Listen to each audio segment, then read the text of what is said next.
So welcome.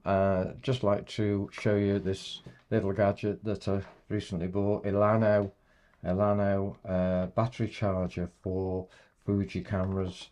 It looks a bit like a camera in itself, doesn't it? I think it's trying to pretend that it's a little camera with a shutter release and a lens.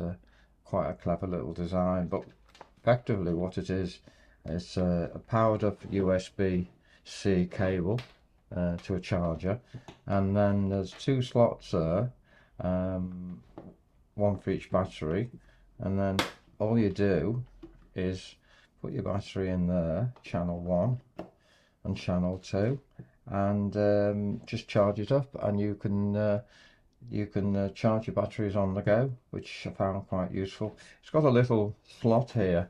Don't know really why you would want to store your SD cards in there, but they've provided two little slots for extra SD cards.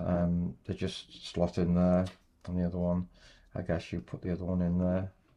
There's a little, I don't know whether you can see there, but there's a little arrow showing the SD to go in that way. I suppose that's just to show you that you put it in with the name at the front there, and you've got charging. I haven't actually got the charging port here, but you can plug that into a battery, and you will then get the display coming on here, and we'll show you what the display limits are on both sides.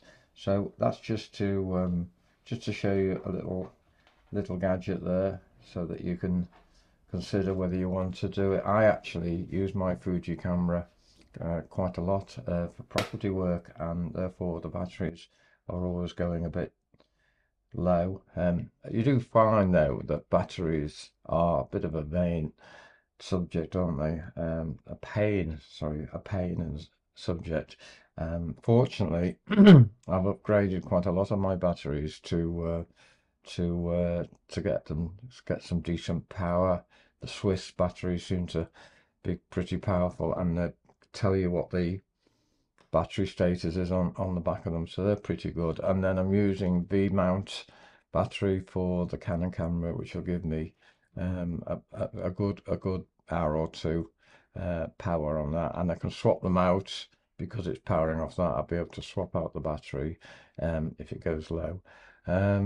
Just a quick word on the setup today. There's a Canon. I'm using the Canon C70 in C-Log 2, recording onto an SSD. So that's in ProRes. I'm not sure whether ProRes and XAVC, which one's better. I mean, they're saying that AVC is a quicker file, not as good a quality, and the ProRes is a better quality and better to edit, but I'm not sure. I'd love to get a definitive answer on that. And on the second camera here, over here, I'm using the Fuji XT2, XT3. That again, I'm recording externally in log at that time. This time in F-log. Although F-log and C-log do not match up well. Certainly in log format they do look different.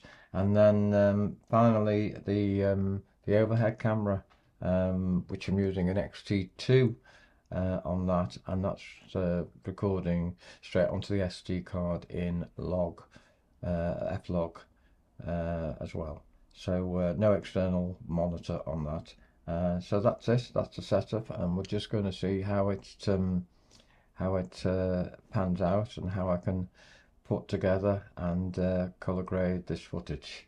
So there we go for today. Thank you.